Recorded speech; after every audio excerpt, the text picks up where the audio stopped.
पण अशोक चव्हाणांच्या पाठीमागे किती आमदार होते, कोणत्या पक्षाचे होते, कोणती जनता महाराष्ट्रातील पक्षाच्या पाठीमागे होती, कोणत्या पक्षाच्या पाठीमागे उभी होती? काँग्रेस पक्षाच्या पाठीमागे होती.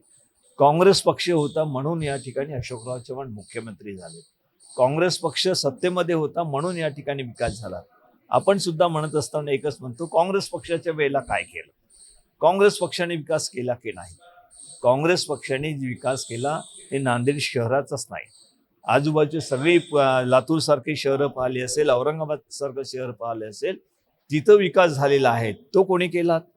इतर सुद्धा महाराष्ट्रामध्ये सगळ्या ठिकाणी, नागपूर असेल, त्या ठिकाणी अमरावती असेल, त्या ठिकाणी नाशिक असेल, पुणे असेल, या ठिकाणचा काँग्रेस पक्षाची सत्ता असताना विकास झाला. कोणी केला तो विकास?